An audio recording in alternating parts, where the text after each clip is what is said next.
What's up, guys? It's good to see you again on this lovely Tuesday evening. So we can, Hey, good evening. yeah, Evening. good evening. Um, we wanted to talk today about. We had a bunch of topics that we wanted to talk about. To be frank with everybody that's watching, but we landed on charge port location moving forward with R2, R3, and then where we are with our well, with our R1s. That's a mouthful. And yeah, kind of get everybody's opinion on location. Are we too deep in the process for this to change? Are we close enough that or still far enough away that we can affect change? Uh, what are we thinking? Well, first and foremost, they've announced the charge port location on the R2 and is it R3 as well? Same location, or have they talked about that yet? I So They've I'd showed imagine pictures at R3. least. I believe it's all the same, but like R3 is far enough out. I would say that if they wanted to change it, they could. yep. So what they've said so far is that the charge port location is going to be the right rear, so the passenger rear, and Uh, no, driver rear. Yeah, is it? yeah. For R2, the prototype was passenger rear, and then that caused an outrage, and then they caved and moved it to the Tesla location. See, I did not even notice that. Yeah, it's in the prototype. You see, like if you go to an auto show or a space when they have it there, it's on the wrong spot. Yeah. Still, it's on the passenger rear, like you said, and it's actually small too. So when they open it, it's like just a sliver, just big enough for the NAX port. So um, it's not going to fit a CCS for like international either. So the whole thing has to be redone and moved. Wow. So I didn't realize that they moved it to the driver rear. I thought that it was Yeah. still on the passenger rear. So I don't know if that just kind of went in one ear and out the other or what, but in my opinion, that is still not the right spot for it. um so Chris, I mean, I know that you actually earlier this week, after we had chatted about it last week, you posted something that generated some buzz online on Twitter, X, whatever you call it. And for the audience, forgive me, I know that it's X, but I will say Twitter 99% of the time. So please just, bear with me. You can call me Gramps in the comments or whatever you want to, I but think they say boomer yeah, now. Boomer. There you Yeah. go. Yeah. Hey. Way to go, Boomer. Yep. Well, that's me. I am that guy. Well, tell you what. Why don't you pull that up? Because I thought that Chris's image was awesome, was spot on, and this hits, in my opinion, like three of the top reasons, but there's a couple more that we'll get to. So who wants to take it? I mean, I think Chris Chris and should take I, it. I'll just well, cover it. I can cover it quick. So I let's had three do it. categories. I had three categories, right? Tesla supercharging, when you're towing stuff, and that could also be like you have a bike carrier or anything on the hitch, really, and then curbside charging. I put curbside charging last because a lot of people really don't care about that. Um, it's probably several years out. Let's put it that way in priority, but it is a thing, and especially in certain metropolitan areas, they do have curbside charging. But in the United States, it's not as prevalent as say Europe. It'd Yeah. probably make a bigger deal in Europe, but for here, I put it at the bottom. So supercharging, right? So Tesla location. So that's why the driver rear is checked there, and also where Tesla puts it, and that's where it'll be in R2 and R3 and R3X as of today. Um, And then if you're towing and you go front end, right? So the front spots are ideal for pulling if you got some behind you. So that's why that's checked on the front spots. And then curbside obviously is curbside. So that's the passenger side. And then so the front passenger side front is where I think it should be, just because it has the three things. It has towing, it has supercharging, and it has curbside charging. There are counter things and things that I have not mentioned there that I think Skylar could probably cover, though. Yeah. Well, so Jimmy, what do you think? What do I think?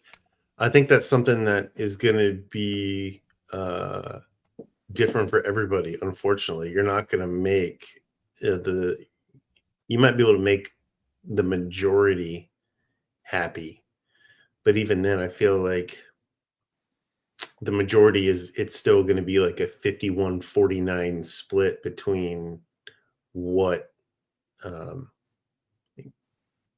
makes it best for anybody, you know what I'm saying? Like, or what makes it best for them. I personally think that if everybody's adopting the next port like they are, then they need to move it to where the next port is on Tesla. And I think that solves it for everybody. I mean, it's a little bit of a headache, and a little bit more expensive for Rivian to move it, or every other automaker to move it to that side. But again, this is what the people and this is what the manufacturers have chosen. So why not do it?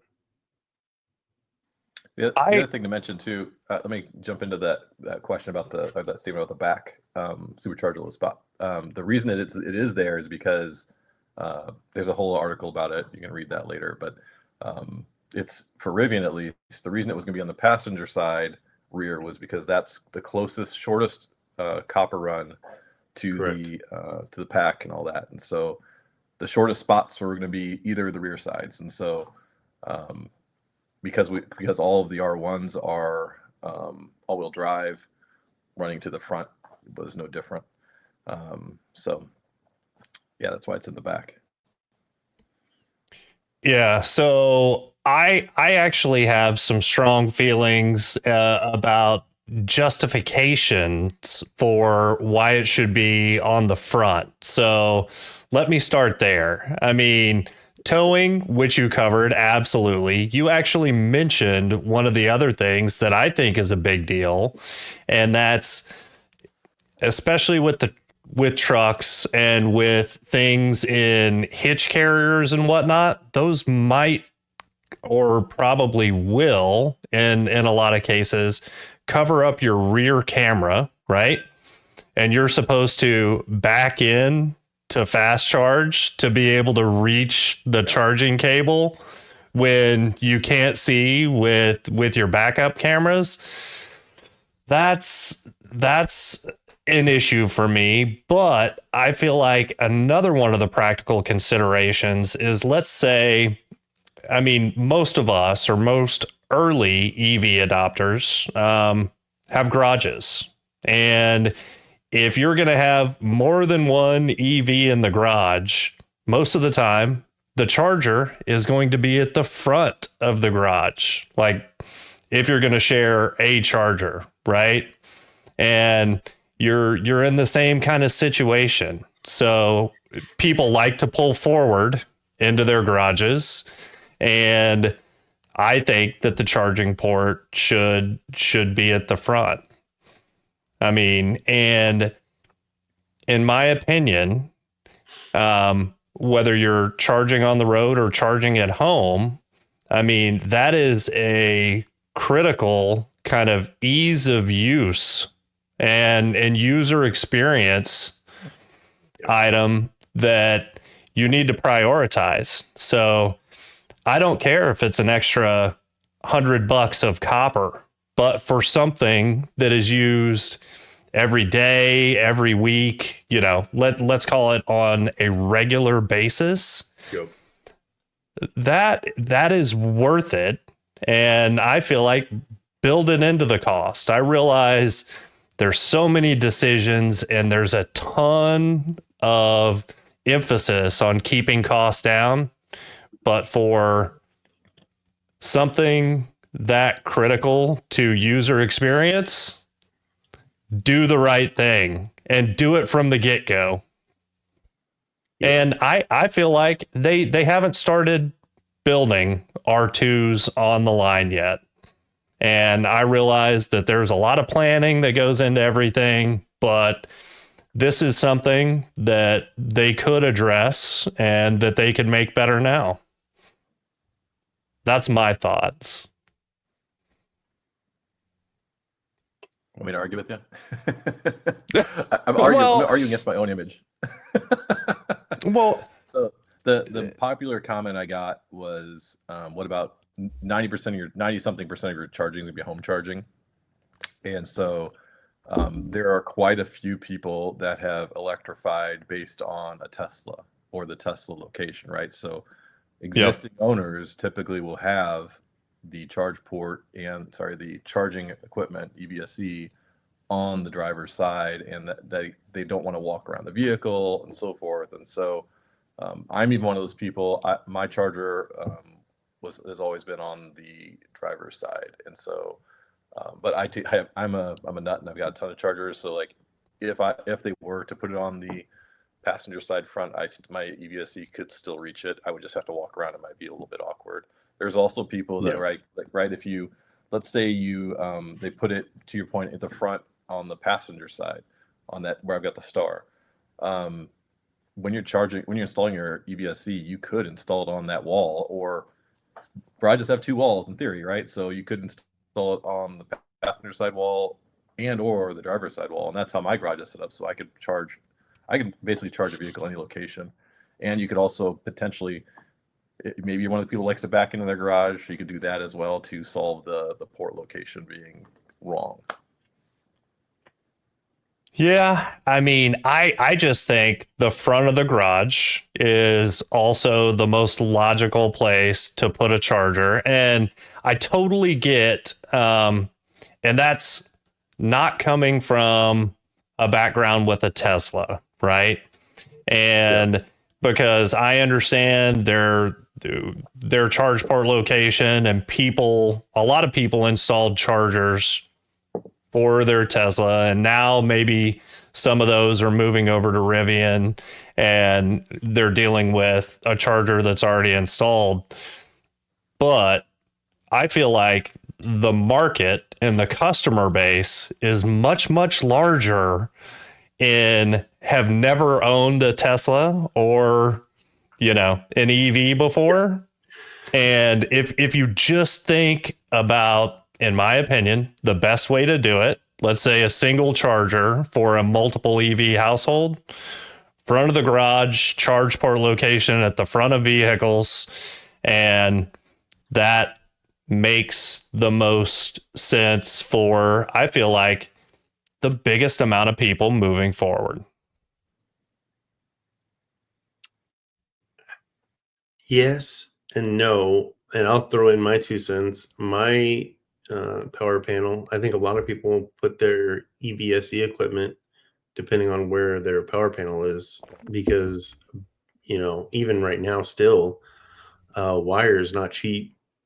So a lot of people have opted for the shortest run possible, which my run's not terribly long, but I will never be able to fit the Rivian in the garage. So the Rivian's in the driveway. So my charger is sitting at the very front of the garage on the driver's side of the Tesla, that is in the far right spot if you're facing it. That way it's a quick grab. I'm totally confused by your description, by the way. That's fun. That's fun. It's just, I guess all I'm saying is it depends on how long that run is and how much somebody's willing to pay to put their charger on whatever side, depending on where their power panel is, their circuit breaker panel. That's true. And that's another thing that I would like to see home builders start to take into account moving forward as well. And if there was a good way, the right way to kind of standardize for, you know, the largest Yeah. number of people moving forward, I think that's the right thing to do. But totally understand. I mean, every situation is different, and I would actually love to hear from the audience here. I mean, what do you think? And where do you have your charger now? Where would you like to have your charger and charge port location? Yeah, let's hear from the people.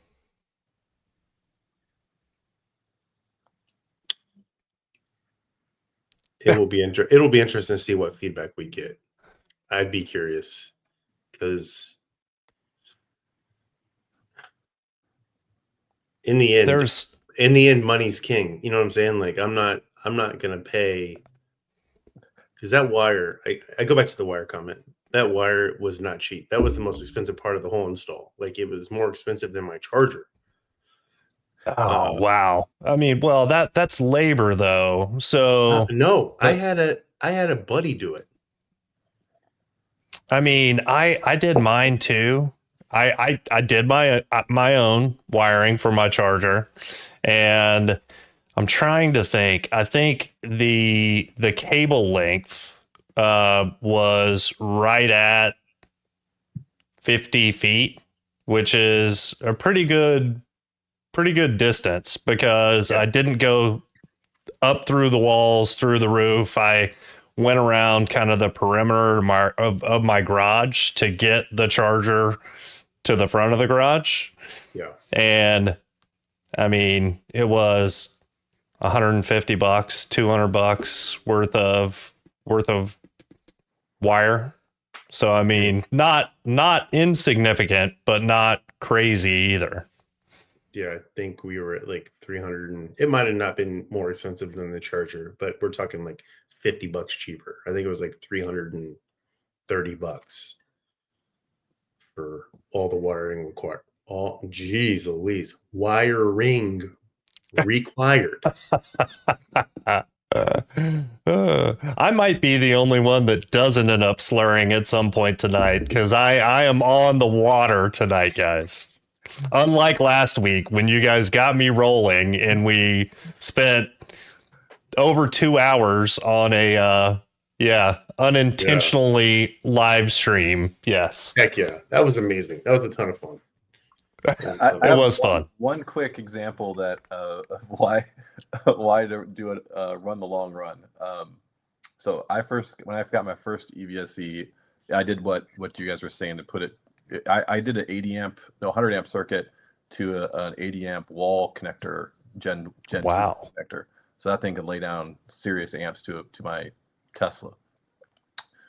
When we got the R1S, the charge port was significantly further from the EVSE now because it had to go across the garage floor and just to the back port on the Model X, and that was fine. It was like a 25-foot cable, and it probably used 20 feet of that. And now with the R1S, the charge ports in the front, like you said, you pull in and so forth, and it would not reach. And so like I then had an electrician come in and like I'm not getting the attic at my garage attic, no thank you. And so he ran it to the far wall closer to the front. I actually had it mounted towards the front, not because of the Rivian. It's because I wanted it to be the first thing my wife saw when she got out of the car. And so like the real problem is people not learning to plug in the damn car every time they get out. And so I wanted her to see it when she got out of the car, plug that thing in. Yeah. And it's been great ever since. 100%. And you know what else is kind of funny about that? And once again, that's a practical consideration. And I 3D printed a J1772 holder and moved that over by the door to the house to where instead of the charging cable being wrapped up around the EVSE, Now the nozzle is over there by the door. Yep. So, I mean, to the same point, but also with the driver front charge port location on our R1S, and the fact that it has the left-hand spot in the garage by the door that goes into the house. It's that's the best. The cable is very convenient when it's there as well. Yeah. But no, that's a great point too. That is good. Well, Always be charging. ABC. Always be charging. Oh yeah. That's Oh, it, yeah. man. Yeah. Especially when you get the dreaded 12 volt needs to be replaced error. Yeah. Never had it. And supposedly it's early VINs weren't susceptible to that problem, which is why I have not seen it. But no telling. I just know that if the Rivian is in the driveway, it's plugged in. Yeah. It doesn't matter. Anyways, As it should be. Yeah. Well, good deal. Well, any closing thoughts, guys? I like your shirt. Oh, have you seen this one, Chris? It's No, I have actually hold up. I don't want to stand up because I'm tethered. But I thought you were saying it's you weren't wearing pants. oh no. Hey, all right. I do have pants on. It's Brian Case.